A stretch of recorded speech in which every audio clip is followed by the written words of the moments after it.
Let's go. Hey guys, and welcome to week of ELC AMX. This was the highest voted or thumbed up tank that you guys suggested in week of T71. So here we go with 5 days of ELC AMX gameplay. And we start out with a squadron of raptors. Yes, that is right. We have raptor emblems on our ELCs, as you can see right there. Beastly tanks. So watch out. If you see us in a platoon in a game, you better watch out, because we'll do some damage, and you'll see exactly how we do that damage in this video on Live Oaks. And my two squadron mates are in the city right now. I told them just to go forward and I would sit over here and do some spotting. I don't hit that ELC, and he gets away, it seems. Maybe he gets taken out by something else. But two KV-1S tanks pop up in the city, and I think, uh-oh, better go and help my buddies. So the ELC Raptor Squadron sets in. 07 takes a hit from one of the KV-1S tanks, and that leaves me to know that that dude either rolled very low or has one of the very poor guns. So I get in here, and it's not really side scraping. I just had to really be careful about peeking out. And here Nitrix goes in, bounces on the KV-1S, confuses him, and I come in from the side. And then a Cromwell comes in and saves Nitrix, or he didn't save him, he would have gotten away anyways. We flank the other KV-1S right here, go all the way around. 07 gets all the way close and gets a shot in. The KV-1S kills the KV-1S on our team, and my reload speed is quicker than yours, Mr. KV-1S, and I take him out. We are close to having the city cleared, but there is one more KV-1S, and Nitrix is already in the... he's already doing some harassment on it, and I decide to, well, pull the trigger right there, which was a little bit silly, and get around the side. 07 sadly gets taken out because he, I don't know if he was paying attention to the turret of the KV-1S, but it didn't look like it, sadly. But that's what happened. That's what happened when you are in this squadron of raptors. And the base was under attack, but now it isn't, and we decide to go straight for the base down here, the enemy base. I decide that as the leader of the squad, I go in on this VK, shoot him, and then Nitrix comes in, misses, or hits him in the track. I think he hit him in the track. Turn around, get a shot on him in the rear. He survives with 7 HP. And he keeps on aiming at Nitrix. Now he's not, and Nitrix comes in, gets the kill.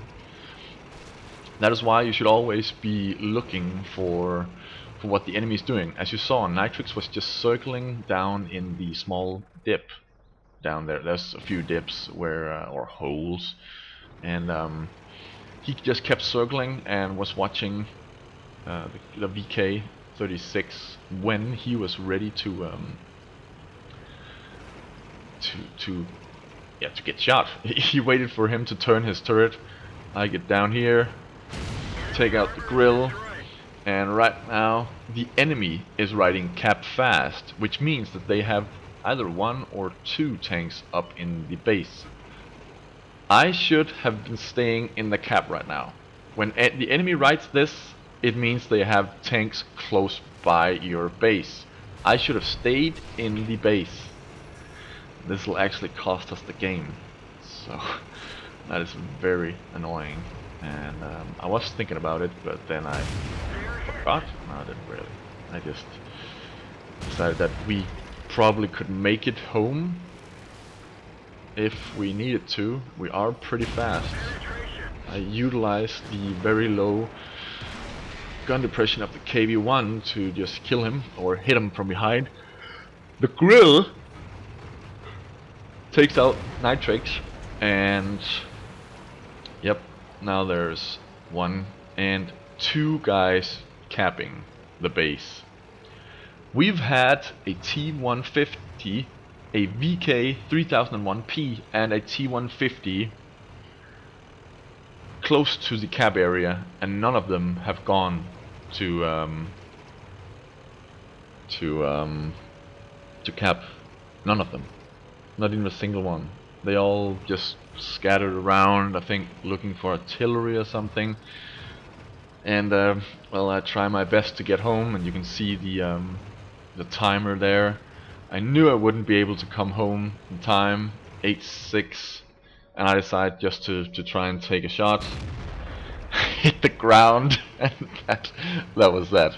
I got 897 to for a loss in this one, so that was pretty decent. I earned 32,000 credits in this one for not taking any damage. I took 6, and the repairs was 0. But that was the first game, and let's move on to the next one, which is a game on airfield. And once again, the Raptor squadron is on the loose, but this time around I tell my squadron mates that they shall not be following me, because I'm just going to a bush up here, and having 3 guys just sitting up here wouldn't be very well. You wouldn't really make that much use of having 3 ELCs rolling around the field. So they decide to go down, and 07, he goes for that the Chinese scout. He gets up a hill, scouts some heavy tanks, and Nitrix comes in and shoots the Chinese thing, and then 07 gets taken out by an IS-3. Nitrix is left alive with lots of pain in his face. Not very much HP left. I think it's 244, and but he gets away.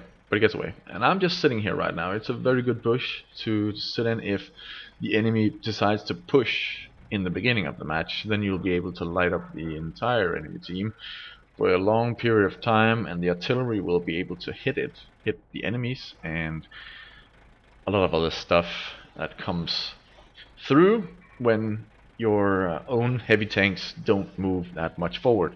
And you shouldn't. You should really get a scout up here and then just sit and wait in random battles. If it's clan wars and stuff like that, they probably know about this spot, so they would probably just fire. I decide, since no enemies whatsoever has popped up besides the Black Prince, I decide to go this way.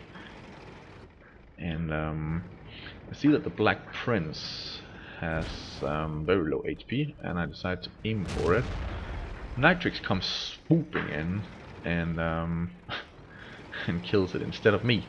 And I see this T-44 sitting there in the open, not moving whatsoever, so I take a shot, and I penetrate and track him. That was a very good shot. And the next shot that I fire at him, it is going straight for his head, but it obviously bounced on the very top of his turret, which was a little bit sad. Nitrix and I are still on the loose, but I decide to reverse here because the Tiger could have spotted me and gone for me if I stayed out there and aimed for him. So I decide to take out the SU-152 instead, and then the Tiger takes a shot at me and gets one of my tracks, but he doesn't track me, just do a little bit of orange damage. Ooh, IS-3 nearly hit me there, and the Tiger as well. Then the Tiger 2 decides to go and distract him, and I see this is my moment, and I rush over, back and forth, side to side, so the enemy won't have an easy time hitting me. I hit the tiger on the move, and I see two IS-3s sitting here. I use my third-person view to see that one of the IS-3s are very low HP and hasn't turned his butt front towards me, so I could easily hit him and do some damage. The SU-100 I think hits me in the rear, and I drive around this IS-3 and hits him in the side. Then I go up to the remaining enemies, which are the SU-100 and Tiger II, and the SU-100 dies in just a second, but I don't notice that. I thought that he was alive while I was going up here for the Tiger II, so that's why it takes a little bit of time for me to aim for him, because I thought that the ISU was right behind that corner. So I stay here, aim carefully, and fire and hit. The accuracy on the ELC is surprisingly amazing. That was day 1, guys. I'll see you in day 2.